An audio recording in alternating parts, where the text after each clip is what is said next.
Assalamualaikum warahmatullahi wabarakatuh. Di sini saya akan menjelaskan networking model.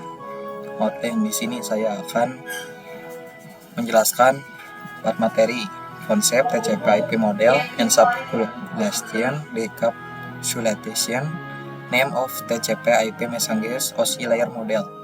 Yang pertama, konsep. Jaringan komputer mengacu pada perangkat komputasi yang saling terhubung serta dapat bertukar data dan berbagi sumber daya satu sama lain. Untuk terjadinya proses bertukar data tersebut, diperlukannya aturan yang mendefinisikan bagaimana kumpulan komputer agar bisa saling komunikasi. Nah, aturan tersebutlah yang disebut dengan networking model. Jadi, bagaimana setiap vendor dapat saling berkomunikasi dengan standar networking model yang tersedia. Untuk saat ini, open standard networking model yang tersedia dan terkenal ada dua, yaitu TCP/IP model dan OSI model. Selanjutnya, konsep before networking model exists, each vendor create their own networking model. On IBM 1974, IBM create system architecture network SNA. Other vendor also create their own networking model. After open networking model exists, each vendor use same networking model they can communicate each other. Selanjutnya, TCP/IP model. TCP/IP model merupakan jenis networking model yang saat ini digunakan. Jadi TCP itu mendefinisikan suatu protokol agar agar antar komputer utamanya yang berbeda network itu bisa saling komunikasi. Nah, untuk membantu dalam memahami setiap networking model itu dipecah menjadi bagian dua kecil yang disebut sebagai layer.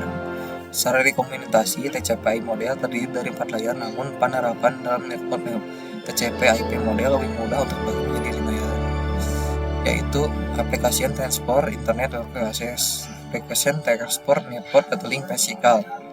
Selanjutnya, TCP/IP Application Layer. Application Layer berfungsi sebagai antarmuka dengan aplikasi, mengatur bagaimana aplikasi dapat mengakses jaringan dan kemudian membuat pesan-pesan berskala. Di antara contoh service dari application layer itu seperti HTTP, POP3, SMTP, IMAP, SSH, DCSB, HTTP itu digunakan ketika mengakses suatu web server, dan inilah gambarnya. Selanjutnya, TCP/IP Transport Layer. Fungsi dari Transport Layer adalah memberi service ke aplikasi layer transfer data. Untuk Transport Layer terdapat dua protokol yang sering digunakan, yaitu TCP dan ODP. Salah satu mekanisme yang disediakan oleh Transport Layer khususnya pada TCP itu adalah Error Recovery Mechanism. Protokol TCP dan ODP. TCP is more reliable. TCP digunakan untuk IP karena support error checking. UDP is more faster. UDP digunakan untuk streaming games dan aplikasi yang membutuhkan kecepatan data. Selanjutnya, TCP/IP Network Layer. Untuk network layer hanya terdapat satu, yaitu IP, dan IP menyediakan dua fitur yang sangat penting, yaitu addressing dan routing, yang dimana berfungsi untuk menangani konektivitas dan pemilihan jalur. Setiap perangkat jaringan memerlukan alamat unik di jaringan. 1. Addressing. Jadi kalau yang addressing itu bahwa IP address itu sendiri, yaitu memberikan nama perangkat di jaringan komputer. 2. Routing. Routing salah satu fitur yang disediakan pada IP di bagian network layer yang bekerja layaknya kantor pos mencari route tercepat untuk sampai tujuan.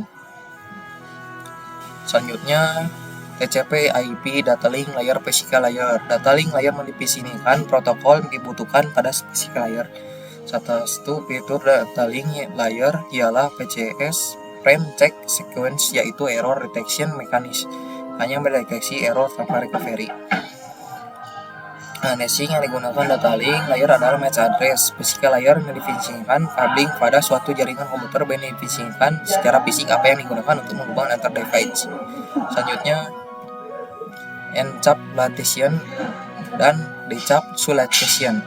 Encapsulation itu proses membungkus data dengan header pada di setiap layernya, adapun decapsulation maka itu sebaliknya.